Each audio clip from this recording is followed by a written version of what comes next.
This Unquiet Land, talking about India in conversation with Barkha Dutt. Barkha Dutt, an alumni of St. Stephen's College, Jamia Millia Islamia and Columbia University, is a television journalist and columnist who works as a consulting editor with New Delhi-based NDTV. Barkha is the host of the weekly award-winning talk show We the People, as well as the daily primetime show The Buck Stops Here. She emerged as a prominent figure after her frontline war reporting on the Kargil conflict between India and Pakistan in 1999. Ms. Dutt has won many national and international awards, including the Padma Shri, India's fourth highest civilian honor. I request Mr. Gera to take the session forward. Good evening, ladies, and some of the gentlemen in the hall. I'm going to do this a little differently. I'm going to tell you, as well as Barkha, we didn't have time to have a chat in the green room before this. So I'm going to put a context to what I plan to cover. And also the topics that I'd like to touch upon, because Barkha is somebody who has really seen it all. So let's move straight away to the 5 states elections that are coming. I have some good news for you. Sabina here told me earlier that she's got a super prize for you if you can predict all 5 results correctly today. But take heart. In case you're not able to do all 5, give it your best shot. I still get the Karan Johar hamper. No. There's a consolation prize for getting 2 right. And those 2, obviously, are UP and Punjab. And then there's Uttarakhand and Manipur and Goa. So let's get into it. Give us your view on the results, who will form government, or anything else you'd like to say about these 5 states and the situation today. Okay, so I'm passing on. But no caveats and no. There are no caveats. But end result. There are no caveats, but I'm not a forecaster, primarily because whoever I think wins loses. But who do you think will win? No, I mean, like, I did think Hillary Clinton would win, and I got that terribly wrong. And like all of us. I have a record of getting most elections wrong. So I actually don't think there's any point forecasting who's going to win and who's not, because the honest truth is nobody knows right now. Really, nobody knows right now. You could make some reasonable forecasts based on some anecdotal conversations, based on past patterns, based on what's happened thus far. What I can tell you is that at least one of these elections, which is of course Uttar Pradesh, is critical to national politics, right? My own observation is that you've heard 2 narratives so far. You've heard people who support the BJP saying that there's this BJP wave in Uttar Pradesh, the Prime Minister's popularity remains just as high as it was, and that's what's going to happen on the ground, especially with the Akhilesh Yadav party in disarray and the father, son, uncle, and then of course the ever-present Amar Singh, all being this cast of characters who are going to take the opposition, as it were, to the BJP down. Then there's the other narrative which says that, okay, Akhilesh Yadav has the upper hand, he's a young guy, he has personal popularity, he's going to do really well, combined with what people believe that to be the silent sort of opposition to demonetization.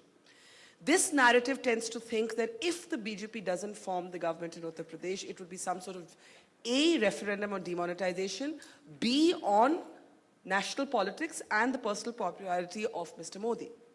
I have a third take which is different from both of these.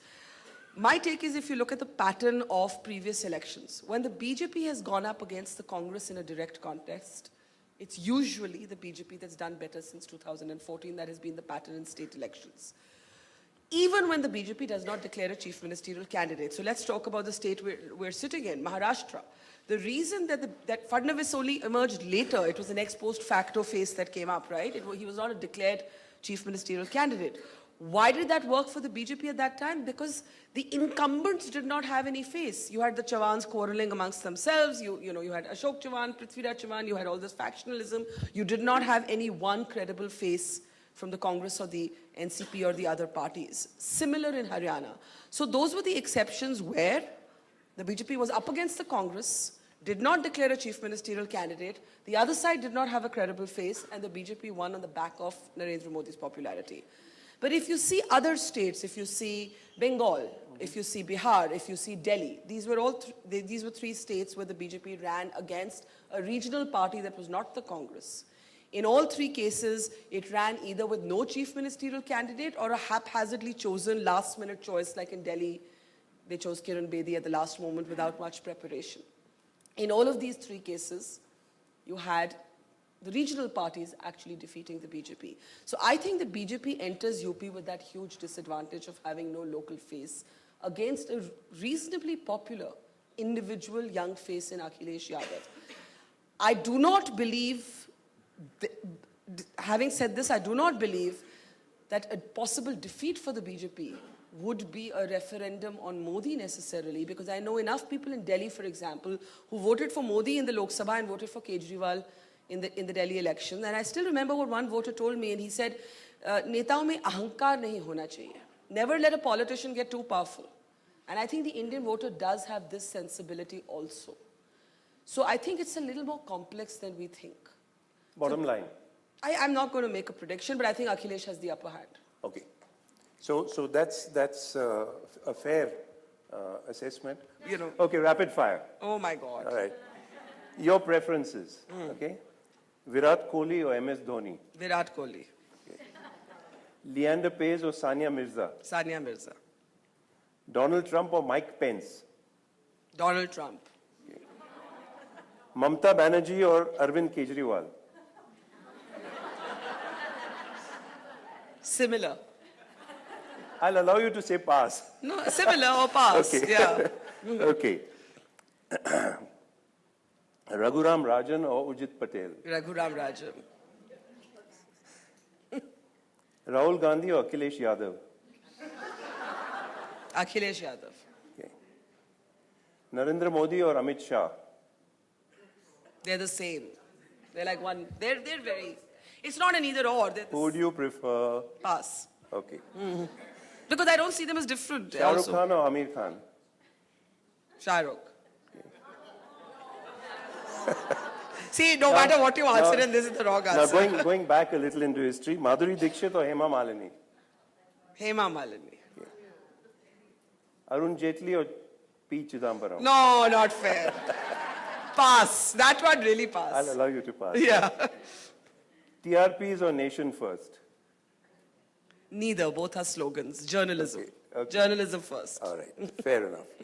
Thank you very much. Thank Barkha. you. It's been a great talk. Thank you. Thanks so much. Thank you.